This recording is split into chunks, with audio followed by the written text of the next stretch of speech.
विकासर बहु दूर रे गजपति जिला कतलकैठा पंचायतर परशुरामपुर गाँ ए गाँ आम कहीं कहवा जदि पंचायतर 2 किलोमीटर दूर रे लोकंर गमनागमनर असुविधा होची तेबे पंचायतर दीपतल अंधार सदृश आम सीधा सड़क लोकों सहित आलोचना करवा कहीं से ग्राम को आज पर्यंत पक्का रास्ताटे हो पारनी कादुओ पचपच रास्ता मटीगुड़ी रास्तार जावास कर ग्राम बासिंदा आउ कौन असुविधा रही आम सीधा लोकों आलोचना करवा।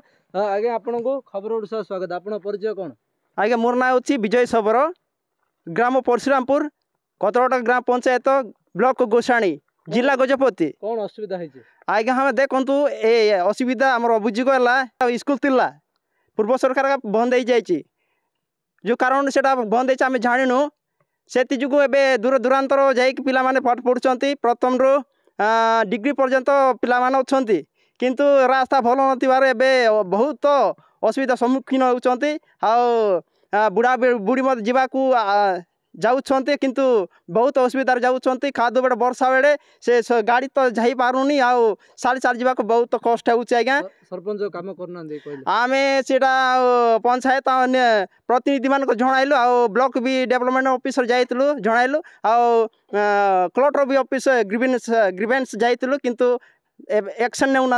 आम जहाँ आलोचना करते बयोज्येष्ठ लोक आम जो से दृश्य देखा बाड़ी धरी अच्छा केमी जावासिया कर बुढ़ा बुढ़ी के जापारू ना पेंशन के जीवा बोले पार्लियामेंट आमर ना पड़गला ये पेंशन पेंशन केमी पंचायत रू आनुच ना बैंक रू आनुच? बैंक रे पड़ाला आमर ना से आका जीवाक आसवा को आम जापारू ना से आके बेसी वर्ष मार तो हरला केमी जीवाक बेसी बयस केते आम 90 केते पाउछ पेंशन केते पाउछ?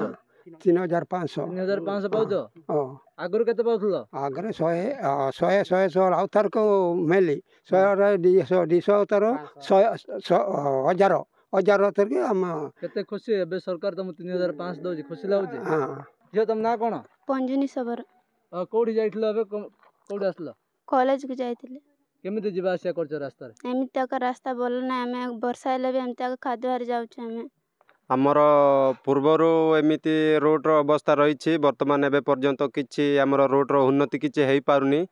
बर्तमान जदि आमर सरकार तरफ जदि किसी आमर रोड उन्नति किसी करता आमर स्टूडेंट मानक किंबा आमर छोट छोट कुनी कुनी छुआ मान तांकर किसी स्कूल जीवा आसबार टिके सुविधा होता। जहाँ आम आलोचना करुले विगत सरकार जदि कहवा परशुरामपुर ग्राम गाँव पिला माने पाठ पढ़ुले सरकार जदि कहवा पिलांगर अभाव हो अन्य कौन कारण स्कूल बंद कर देता बेले बर्तमान लोकंर जो जीवन रेखा रास्ता रही प्रत्यह सकाळु कहवा संध्या पर्यंत गोटे रास्तार जावासिया कर कतलकैठा पंचायत साइड जाए जो रास्ता अच्छी से रास्ता देखिए प्रतिदिन जावासिया कर कहवा दीपतल अंधार सदृश विगत सरकार डिम डिम पिटुले मु विकास नारा देते गाँ को सम्मान माँ को सम्मान देता बेले बर्तमान गाँ को रास्ता नहीं सरपंच एमानकर कथा शुणुना केवल हाँ कम करवा एभली बाहानाबाजी लगाई लोक ठकुंट केवल इलेक्शन समय गाँव को आसुँच भोट नारा दे लोक भोट हाथौं भोट सरीगला ना लोक एमको पचार ना तेबे एमानंकपाई वर्तमान जो सरकार अच्छा एठार लोक मैंने आदिवासी लोक होता बेले आदिवासी सरकार एमानंकर कथा शुणे बोली लोकंर विश्वास रही एवं लोकंक पई पक्का रास्ताटे आदिवासी सरकार करियो बोली लोकंर आशा रही। गजपति हेमंत प्रधान, खबर ओडिशा।